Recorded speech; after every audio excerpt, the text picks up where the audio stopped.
नमस्कार।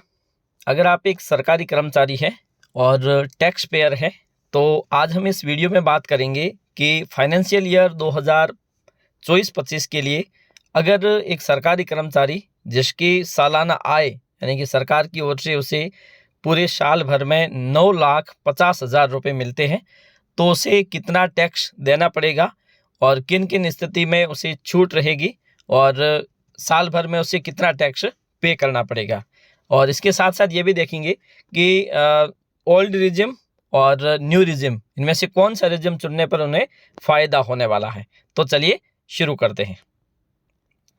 सबसे पहले वित्त वर्ष 2024-25 में एक सरकारी कर्मचारी जिसकी कुल आय जो सैलरी से 9,50,000 रुपये है।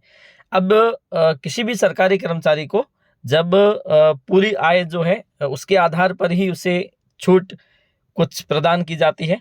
तो और 9,50,000 रुपये जो कुल आय है उसमें से प्रत्येक सरकारी कर्मचारी को जो न्यू रिजिम को चुनेगा, मतलब टैक्स स्लैब के न्यू रिजिम को जो चुनेगा, ओल्ड रिजिम को नहीं, न्यू रिजिम को जो चुनेगा उसे 75,000 रुपये की स्टैंडर्ड डिडक्शन की छूट प्रदान की जाएगी।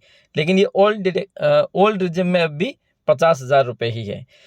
75,000 रुपये स्टैंडर्ड डिडक्शन की छूट के बाद में जो टैक्स योग्य जो आय होगी, टैक्सेबल इनकम जो होगी वो रह जाएगी 8,75,000 रुपये। अब 8,75,000 रुपये पर टैक्स देना पड़ेगा। अब 8,75,000 रुपये में से 3 लाख रुपये पर कोई टैक्स नहीं देना होगा। यहाँ पर उन्हें 3 लाख रुपये तक कोई टैक्स नहीं देना है सभी को। और उसके बाद में 3 लाख से 7 लाख के बीच में 4 लाख की जो इनकम होगी उस पर उस कर्मचारी को 5% का टैक्स पे करना पड़ेगा। तो 4 लाख का 5% होता है 20,000 रुपये। मतलब जब 7 लाख तक की उसकी सैलरी है टैक्सेबल इनकम, उस पर उसको 20,000 रुपये का टैक्स देना है। उसके बाद में दूसरा स्लैब आता है, अगला तीसरा स्लैब। उसमें 7 लाख से लेकर इस कर्मचारी की टैक्सेबल इनकम 8,75,000 रुपये है। तो ऐसी स्थिति में ये स्लैब 10 लाख तक चलता है, लेकिन इस कर्मचारी के 8,75,000 रुपये तक टैक्सेबल इनकम है। तो ऐसी स्थिति में इस कर्मचारी को 1,75,000 रुपये का 10% यानी कि 17,500 रुपये टैक्स पे करना पड़ेगा। मतलब ये 2 स्लैब के अंतर्गत टैक्स पे करेंगे। एक तो 4 लाख पर 5% यानी 20,000 और उसके बाद में 1,75,000 का 10%। तो ये यहाँ पे हो जाएगा 17,500 रुपये।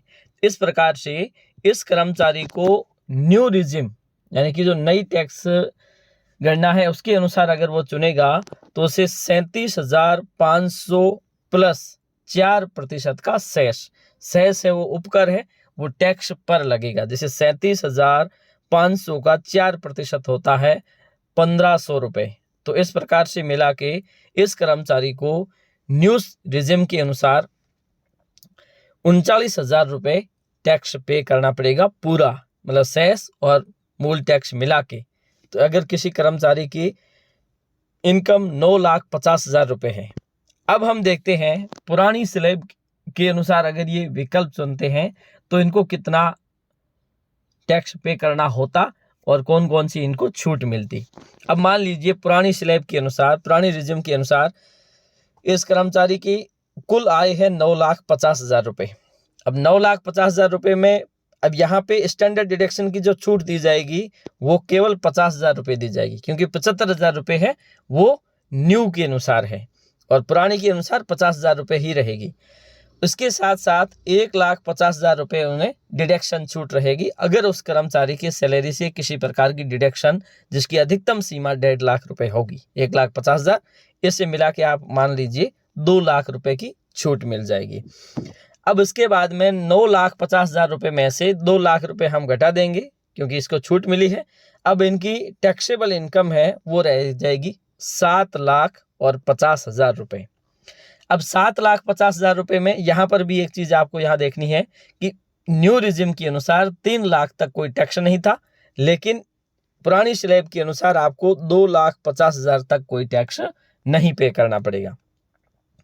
उसके बाद में अगली इनकम इनकी 2,50,000 रुपये से लेकर 5 लाख तक, यानी कि इस स्लैब के अनुसार 2,50,000 रुपए तक इनको 5% टैक्स पे करना पड़ेगा। ये दूसरी स्लैब में देखें तो पहली में तो 2,50,000 तक कोई टैक्स नहीं है, तो अगली 2,50,000 मतलब 5 लाख तक इनको 12,500 रुपये पे करने पड़ेंगे, क्योंकि 5 लाख तक 2,50,000 रुपये का 5% 12,500 रुपये होता है। अब उसके बाद में अगला स्लैब आता है जिसमें 5 लाख रुपए से लेकर 10 लाख रुपए तक आपको 20% टैक्स पे करना है, ठीक है ना।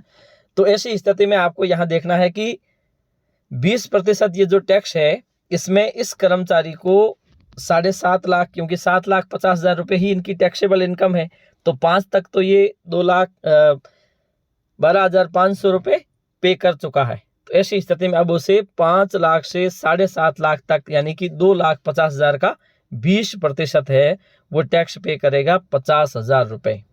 तो कुल इस कर्मचारी को जो टैक्स पे करना पड़ेगा वो करना पड़ेगा 62,500 रुपये। 12,500 ये और 50,000 ये, 62,500 प्लस इनको कौन सा करना पड़ेगा, सेस, 4% सेस हो जाएगा। 4% क्या हो जाएगा, सेस हो जाएगा, ठीक है। तो 62,500 का 4% होता है 2,500 रुपये, 2,500 रुपये। तो ऐसी स्थिति में इस कर्मचारी को 65,000 रुपये टैक्स पे करना पड़ेगा सेस को मिला के।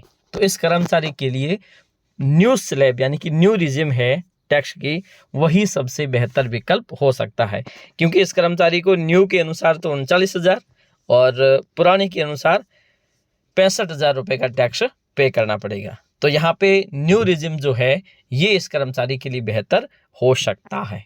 आज के लिए इतना ही, धन्यवाद।